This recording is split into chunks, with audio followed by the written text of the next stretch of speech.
Uma boa noite a todos.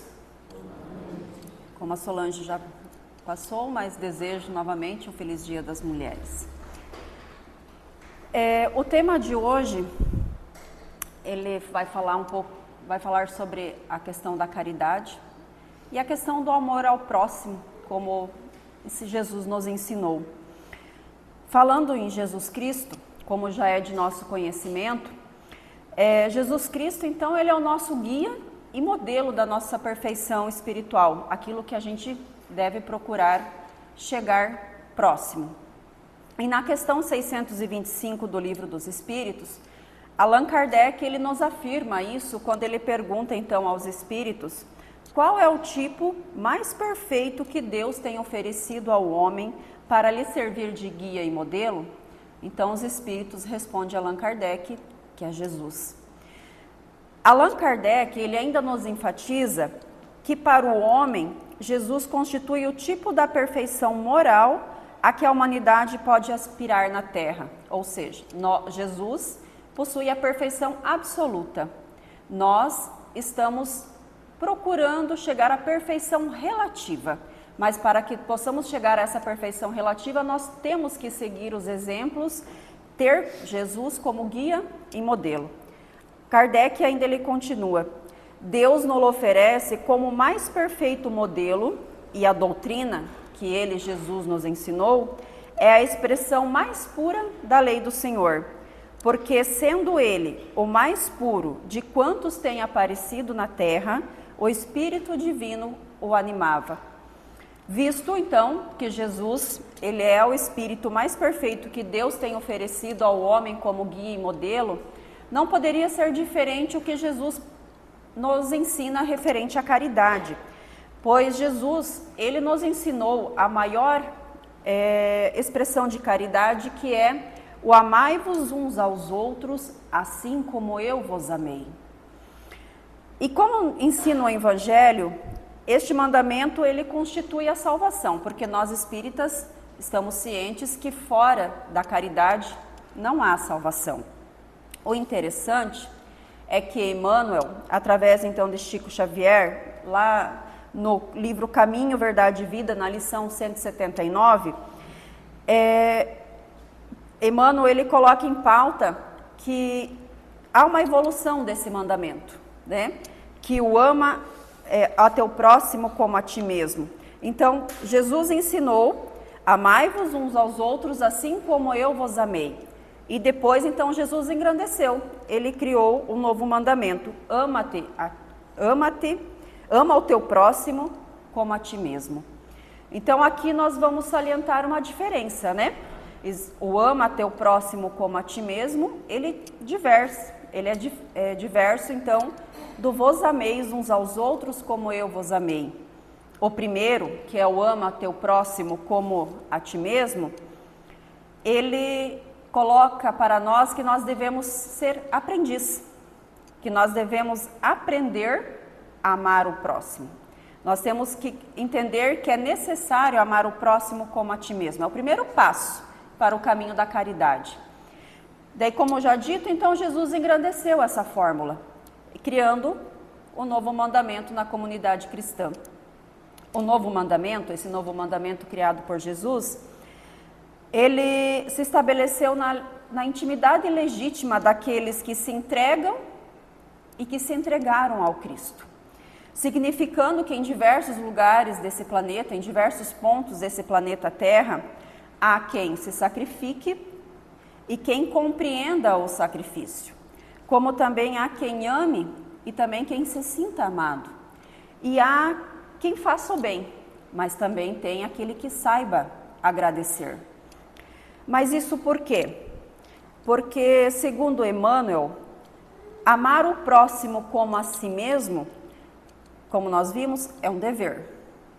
Isso nós temos que ter sempre como entendimento de um dever, que nós devemos amar o próximo como nós nos amamos. E o mandamento, então, que Jesus chama de novo, que é o amai-vos uns aos outros como eu vos amei, assegura, então, o regime da verdadeira solidariedade entre nós, entre os discípulos, entre os povos. e garante, então, uma confiança fraternal entre todos, entre eu, entre você, entre nós. Assim, nós buscamos entender e compreender que o maior esforço, um dos únicos esforços que Jesus pede para nós, é de que nós amemos uns aos outros, mas que nós devemos amar uns aos outros com boa vontade, com a doçura saindo de dentro de nós, que devemos amar uns aos outros indo ao encontro do próximo, indo ao necessitado, que nós não devemos olhar as suas faltas, nem julgá-las, mas que nós possamos ir ao encontro do próximo, amando-o por completo, relevando então e perdoando todas as suas ofensas. Isso, segundo Jesus, é viver a maior expressão da caridade, amar uns aos outros. E fora da caridade, realmente não há salvação, visto que sem a caridade nós não encontramos a nossa libertação. A libertação do orgulho, a libertação do egoísmo e de todos os vícios que assolam a humanidade e que estão junto de nós, que estão ali, né? Que a gente remói, que a gente não consegue trabalhar contra aquilo, porque é difícil a gente dizer que não sente orgulho, que não sente o egoísmo, que não se prende a alguns vícios. Então nós precisamos entender que praticando a verdadeira expressão da caridade, nós vamos conseguir também nos libertar dessas situações. E na questão 886, também do Livro dos Espíritos, Allan Kardec então pergunta aos espíritos: qual o verdadeiro sentido da palavra caridade? Da forma que entendia Jesus. Então eles respondem: benevolência para com todos, indulgência para as imperfeições dos outros e perdão das ofensas. A benevolência, a bondade para com alguém. A indulgência, a reparação de um mal. E quando se fala em perdão das ofensas, quando se fala em perdão, me faz lembrar de uma palestra do Haroldo, de um podcast dele, aonde ele fala sobre o perdão, sobre o verdadeiro perdão como forma de caridade, né? Aí ele enfatiza lá que o perdão não é esquecer, que não, a gente não vai esquecer quando a gente perdoar verdadeiramente, quando a gente praticar a caridade do perdão. Mas daí muitos questionam ele lá, mas então por que perdoar se nós não vamos esquecer, né? Por que então falar que precisamos perdoar verdadeiramente se aquilo vai continuar ali na nossa mente, nos nossos pensamentos? Haroldo então ele fala que realmente então perdoar não é esquecer, né? Que a gente não tem que esquecer, que ao contrário, quando se perdoa verdadeiramente, que quando se cumpre o ato da caridade através do perdão, nós aprendemos a conviver com aquela lembrança. E ela não vai mais nos trazer dor, ela não vai mais nos trazer tristeza, mas é bom a gente ter ela como lembrança, porque ela nos agrega conhecimento e principalmente caridade, porque nós perdoamos, mas também nos auxiliamos com aquele ato do perdão. E Allan Kardec, ele enfatiza que o amor e a caridade são complemento da lei da justiça. Perdoando, automaticamente eu estou aprendendo a amar, por mais que a gente ache que não, mas eu estarei aprendendo a amar através do ato do perdão. Pois amar o próximo é fazer-lhe todo o bem que não seja possível e que desejáramos que nos fosse feito. Tal o sentido dessas palavras de Jesus: amai-vos uns aos outros como irmãos.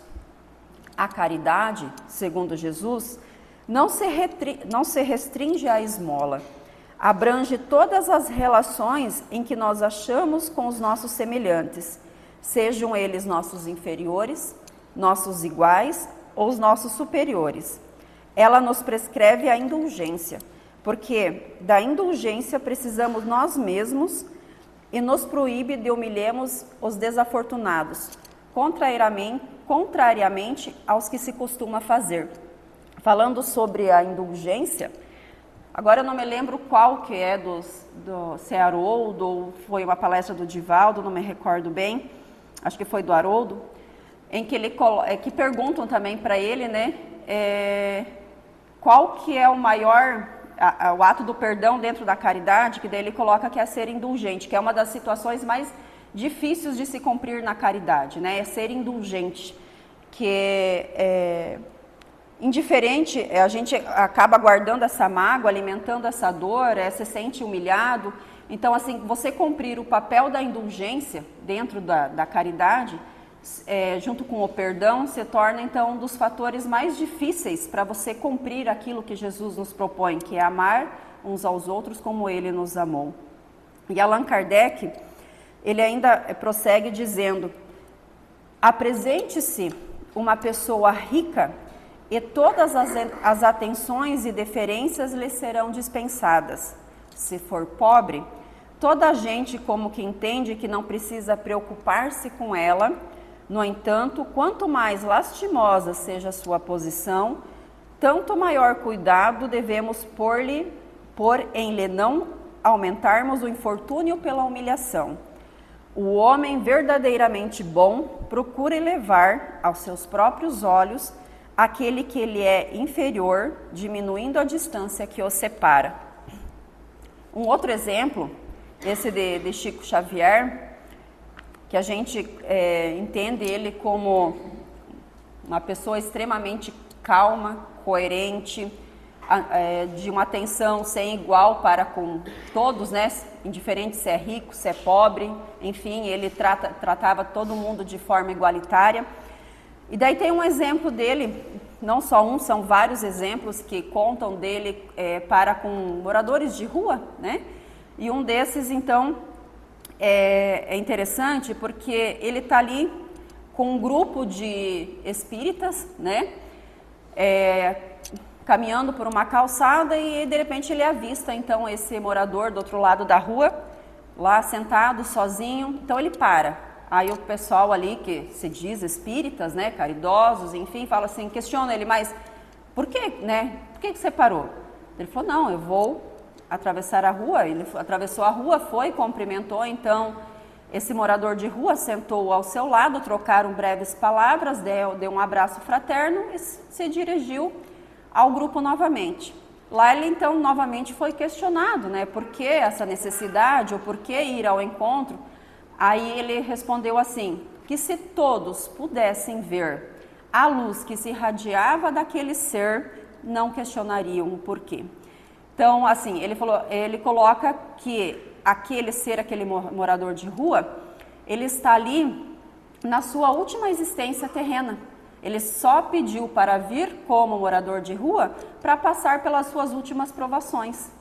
Mas, aos olhos, houve um julgamento, né? Mas assim, então, quando a gente olha para um ser, como coloca Kardec, com situação inferior, né, nós não devemos julgá-lo, porque nós não sabemos as provas e as expiações que ele está passando, nós não sabemos o porquê que ele está naquela situação. Então, por que não fazer como Chico? Às vezes a gente se esquiva até de dar um bom dia, imagina de auxiliá-lo, né, de ouvi-lo, de entender o porquê daquela situação. Nós sabemos que a caridade, ela é a alma do Espiritismo. Mas nós espíritas, nós estamos vivendo o real significado da caridade? Qual é o laço que deve existir entre uns e aos outros?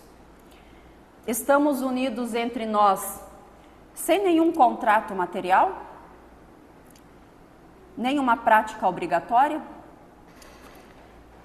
Qual é o sentimento que nós devemos encontrar na verdadeira caridade? Então, na caridade, nós encontramos tanto sentimentos de ordem moral, quanto de ordem espiritual, quanto de ordem humanitária. Ou seja, a caridade é para todos. E como já dito, né, em outras palavras, e como já dito anteriormente, a caridade é o amor ao próximo. Isso compreende, então, tanto os encarnados quanto os desencarnados, pois sabemos que os desencarnados também fazem parte dessa humanidade. Então, por que não trabalharmos o perdão, né, o sentimento do amor, para também com os desencarnados? A caridade, ela é, sim, a alma do Espiritismo. E a caridade, ela resume todos os deveres do homem para consigo e para com o próximo. Pois não há um verdadeiro espírita sem a prática da caridade. Só que a caridade, ela ainda é uma palavra de sentido múltiplo, de vários significados e que deve ser bem compreendido. E se a espiritualidade amiga não nos deixa esquecer, não nos deixa esquecer, nos faz lembrar sempre da sua definição, do seu significado, é porque ainda nós não compreendemos o seu real significado. Nós precisamos aprender um pouco mais sobre ela. E o campo da caridade, ela é grande. Aqui eu trouxe como 2 grandes campos, que podem ser chamados de caridade beneficente e da caridade benevolente. A primeira, que é a caridade beneficente, ela é mais fácil de ser compreendida, que é aquela ligada aos recursos materiais de quem se dispõe a ajudar.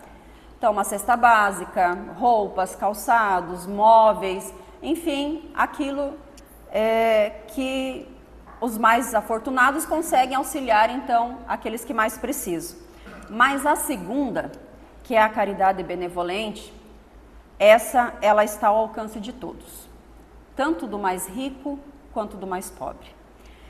Porque se a caridade beneficente, ela é forçosamente limitada, a benevolente não. Porque nós deveríamos ser bom para o próximo, nós deveríamos ser tolerante para com o próximo e nós deveríamos possuir empatia para com o próximo.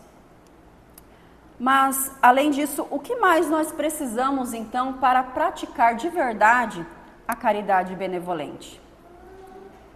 Primeiro, e de forma necessária, extremamente necessária, é aprender a amar o próximo como a si mesmo. Pois quanto mais nós amarmos, mais amaremos. Devemos agir com o outro da mesma forma que gostaríamos que o outro agisse para conosco. Como também nós não devemos desejar o mal e nem fazer o mal para ninguém, porque também não gostaríamos que fizesse o mal para conosco. Mas, falando de forma necessária, né, extremamente necessária, que é o amar ao próximo como a si mesmo, nós vamos entender que, amando o próximo, nós vamos conseguir combater todo o sentimento de ódio, todo o sentimento de rancor, todo o sentimento de inveja, de ciúme, de vingança. Nós vamos conseguir combater todo o desejo e todo o pensamento de prejudicar o outro.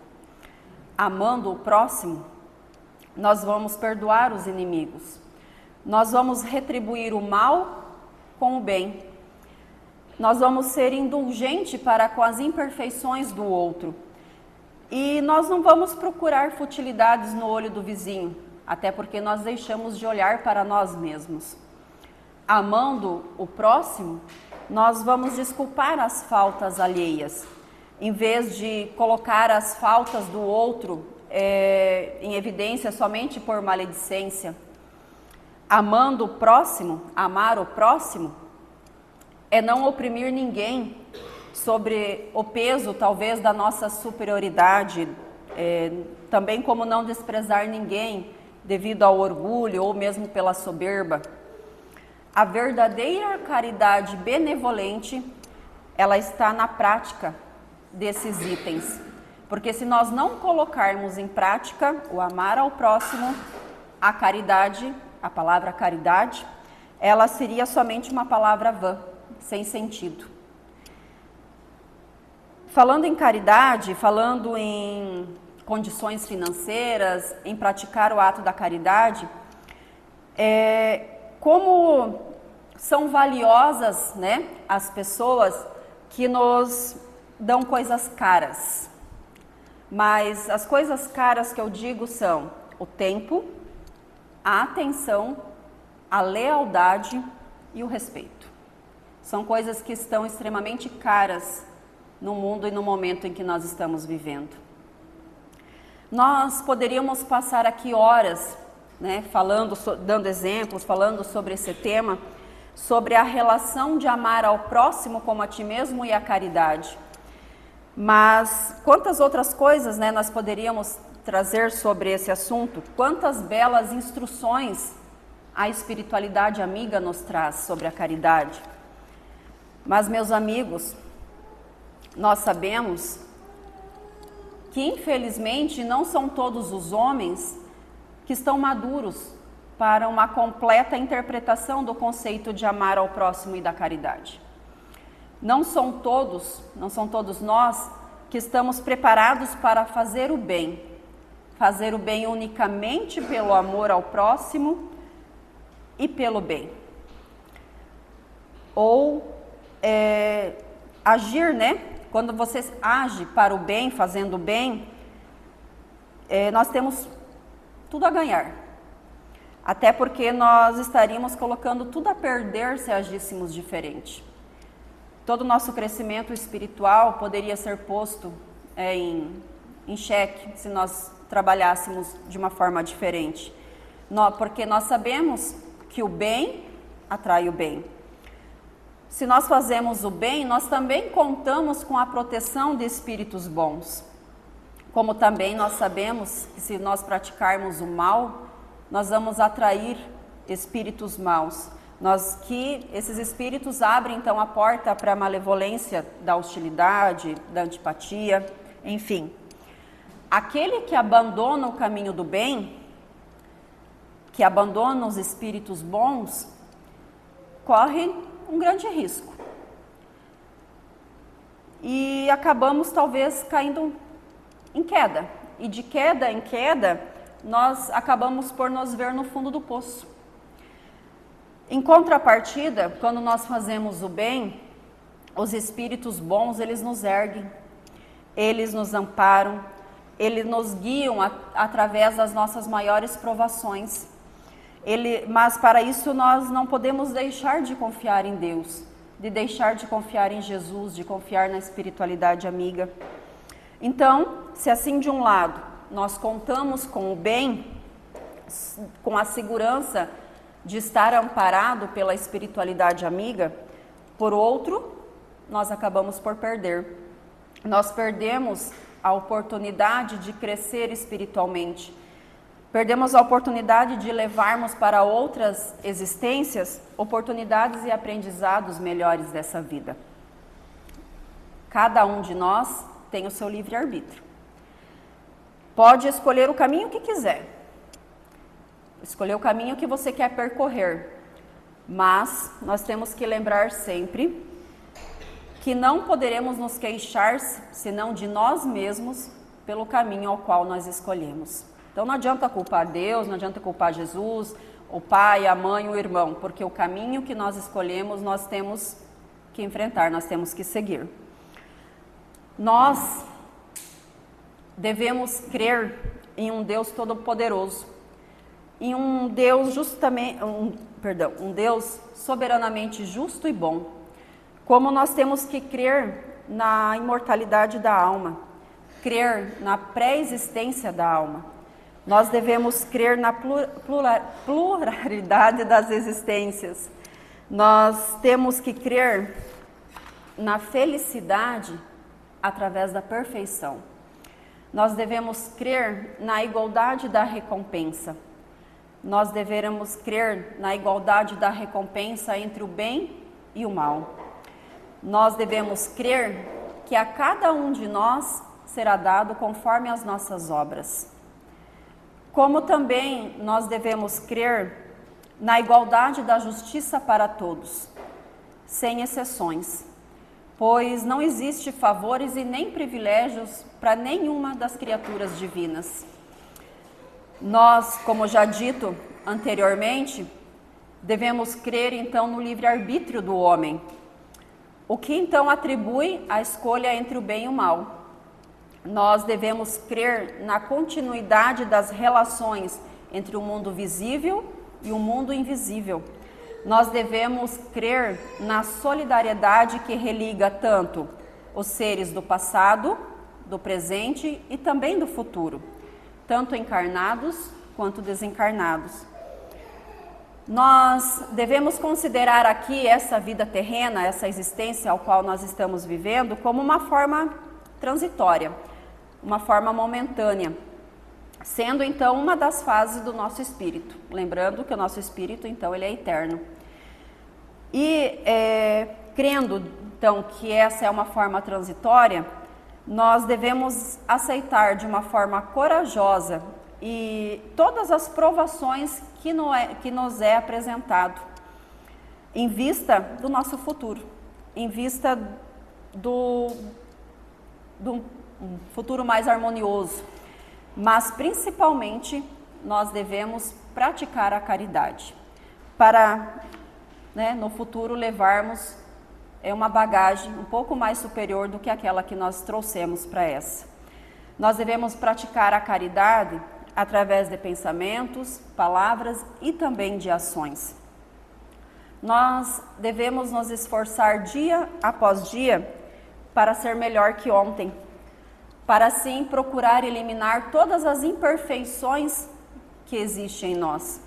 Nós não devemos aceitar nada através da fé cega, mas nós devemos respeitar todas as crenças sinceras, como também nós devemos crer nas descobertas da ciência, nas relações das leis da natureza e as leis divinas. Isso tudo são laços.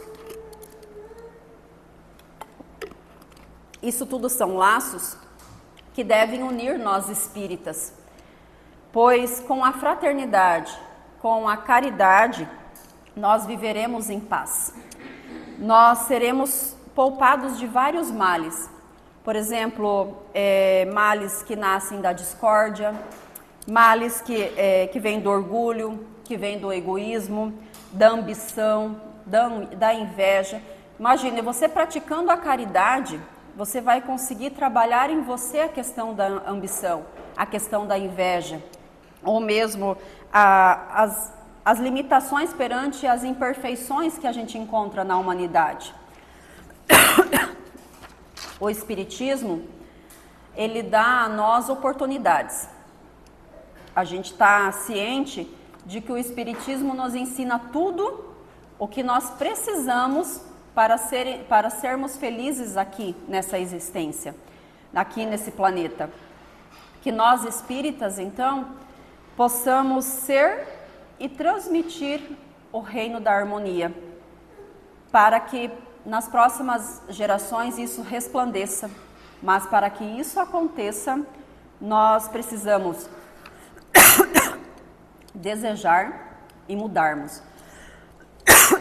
Perdão.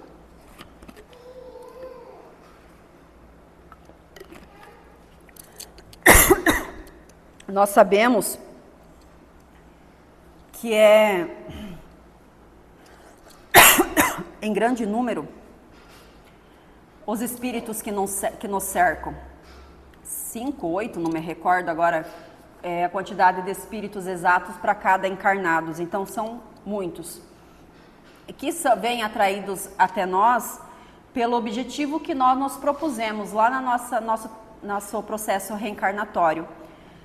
E aqui, então, nós também devemos praticar a caridade, que é aonde nós vamos oferecer a eles uma boa lembrança, coragem, perdão e consolação para aqueles que necessitam. Aqui eu vou ler o que teve uma breve introdução na mensagem inicial, que está a carta de Paulo em Coríntios, onde ele fala sobre a excelência da caridade. Ainda, que eu falasse as línguas dos homens e dos anjos e não tivesse caridade, seria como o metal que soa ou como o sino que tine. E ainda que tivesse o dom da profecia e conhecesse todos os mistérios e toda a ciência, e ainda que tivesse toda a fé, de maneira tal que transportasse os montes e não tivesse caridade, nada seria. E ainda se distribuísse toda a minha fortuna para sustento dos pobres, e ainda que entregasse o meu corpo para ser queimado e não tivesse caridade, nada disso me aproveitaria. A caridade é sofredora, é benigna, a caridade não é invejosa, a caridade não trata com leviandade, não se ensoberbece, não trata com indecência, não busca os seus interesses, não se irrita, não suspeita mal, não se alegra com a injustiça, porém se alegra com a verdade. Tudo sofre, tudo crê, tudo espera, tudo suporta. A caridade nunca falha, porém ainda que haja profecias, desaparecerão, ainda que haja línguas, cessarão, ainda que haja ciência, desaparecerá. Porque em partes conhecemos e em parte profetizamos.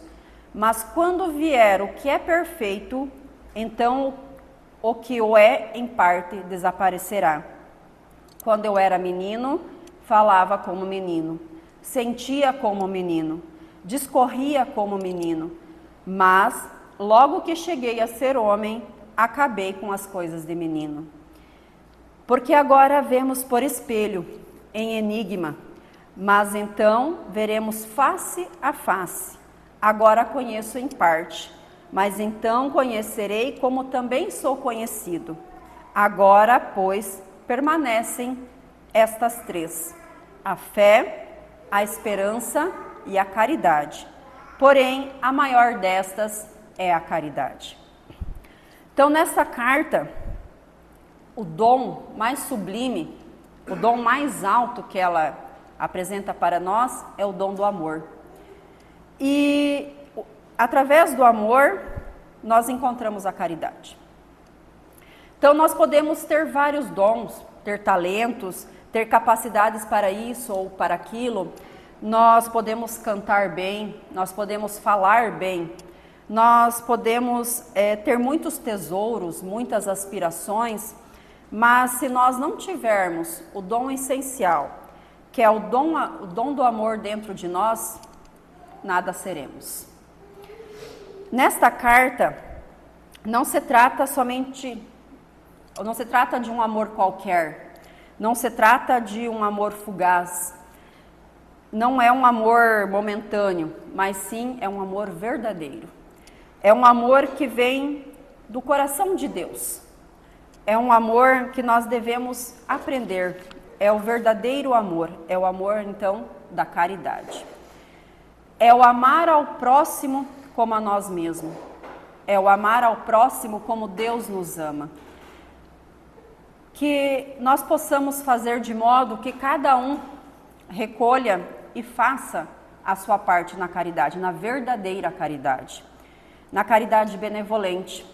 Que possamos então pensar e refletir sobre a qualidade do nosso esforço na aplicação desse tema e nas ações do nosso dia a dia.